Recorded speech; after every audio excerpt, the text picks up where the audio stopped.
नमस्कार, आदाब, सत श्री अकाल। दोस्तों, आज की कहानी थोड़ी मज़ेदार होने जा रही है, इसलिए इसको लगातार सुनिएगा, स्किप मत कीजिएगा।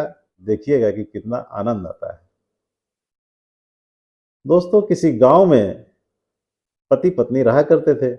एक दिन हुआ यूं कि पत्नी ने 11 लड्डू बनाए और 11 में से 6 लड्डू अपने लिए रख लिए और 5 पति के लिए रख दिए। पति नाराज़ हो गया। उसने कहा कि 6 लड्डू मुझे मिलने चाहिए। पत्नी ने कहा कि चूंकि मेहनत मैंने की है तो 6 लड्डुओं की हकदार मैं हूं। बात पे तनातनी हो गई और दोनों नाराज हो गए। किसी ने ना लड्डू खाए ना खाना खाया और नाराज होके सो गए, लेटे रहे। फिर यह तय हुआ कि 6 लड्डू कौन खाएगा, इसका निर्णय कैसे हो। आपस में सलाह करके दोनों ने तय किया कि हम दोनों चुपचाप सो जाते हैं। जब भी उठेंगे, जो भी सबसे पहले बोलेगा वो हार जाएगा, वो 5 लड्डू खाएगा और जो नहीं बोलेगा, बाद में बोलेगा, 6 लड्डू उसे मिलेंगे।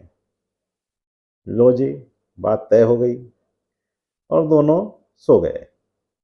सोए रहे। सवेरे उठे, किसी ने आपस में बात नहीं की। पत्नी रसोई में गई, देखा कि आटा नहीं है और चावल भी नहीं है, तो बनाए क्या खाने के लिए। लेकिन अगर पति को बोलती है कुछ सामान लाने के लिए बाजार से, तो वो हार जाती है, 5 लड्डू उसे खाने पड़ेंगे। तो वो चुपचाप आई और सो गई। पति ने देखा कि इसने खाना नहीं बनाया। उसने सोचा कि ये नाराज है और वो भी चुपचाप सोया रहा। ऐसे ही वो दिन भी बीत गया और जिद इतनी तगड़ी थी कि अगला दिन भी बीत गया। इस तरह करते करते जब 2-3 दिन दोनों पड़े रहे चुपचाप भूखे प्यासे, तो अड़ोसी पड़ोसियों ने सोचा कि इनका दरवाजा नहीं खुला, आखिर बात क्या हुई। उन्हें चिंता हुई। वो सब जब पता लेने के लिए आए तो देखा कि दोनों पति पत्नी लेटे पड़े हैं और कुछ बोल नहीं रहे हैं। काफ़ी उन्होंने कोशिश की बात करने की, आवाज़ लगाई, लेकिन किसी ने जवाब नहीं दिया। तो आपस में उन्होंने मशवरा किया कि ये तो मर चुके हैं और पड़ोसी होने के नाते हमें अपना फ़र्ज़ अदा करना चाहिए। इनका दाह संस्कार करते हैं, उसकी तैयारी करते हैं। और ऐसी बातें करते हुए वो बाहर निकले। इधर पति पत्नी ने सोचा कि ये तो काम गड़बड़ हो गया भाई। लड्डुओं के चक्कर में इन्होंने हमें मुर्दा समझ लिया और ये तो हमें जलाने की तैयारी कर रहे हैं। तो वो दौड़ के रसोई में गई, चाय ही बना लेते हैं।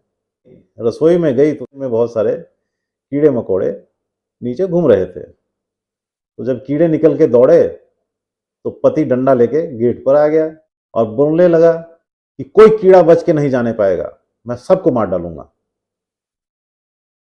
जो पड़ोसी बाहर उनके दाह संस्कार की तैयारी करने की कोशिश कर रहे थे, उन्होंने देखा कि अरे ये कैसे बोलने लगा, ये तो मर चुका था। उन्होंने समझा कि ये भूत बन गया है। वो डर के मारे सारे भाग गए। अब जब सारे डर के भाग गए तो गांव में हल्ला हो गया कि अरे वो पति पत्नी तो मर चुके थे और अचानक जिंदे हो गए हैं, वो भूत बन गए हैं। और वो बाहर निकल निकल के लोगों को बोल रहे हैं कि कोई कीड़ा मकोड़ा नहीं बचेगा। वो हम सबको कीड़ा मकोड़ा समझ रहे हैं, तो इस गांव में रहना अब ठीक नहीं है। तो सारे लोग गांव छोड़ के भाग गए।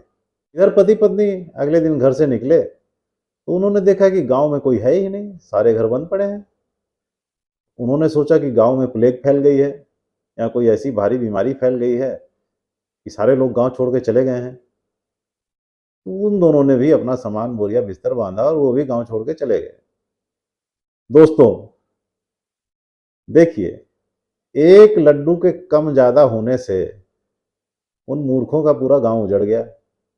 दरअसल उस गांव को उजड़ना ही था। मूर्खों का गांव था तो उजड़ना ही था, क्योंकि मूर्ख व्यक्ति आज नहीं तो कल उसका नुकसान होना निश्चित है। तो दोस्तों, हम ये देखते हैं कि कभी कभी एक लड्डू के कम ज्यादा होने से बहुत भारी नुकसान हो जाता है। यानी कि भाव ये है कि छोटी सी किसी बात को लेके हम ऐसा दिल पे ले लेते हैं कि हमारा उस छोटी सी बात के चलते बहुत भारी नुकसान हो जाता है। तो हमें समझदारी से काम लेना चाहिए और हर स्थिति में कोई भी निर्णय पूरी समझदारी के साथ लेना चाहिए और पूरे विचार करने के बाद लेना चाहिए। कहीं एक लड्डू के कम ज़्यादा होने से हमारा नुकसान ना हो जाए, इस बात का ध्यान रखना है। धन्यवाद। जय हिंद, जय भारत।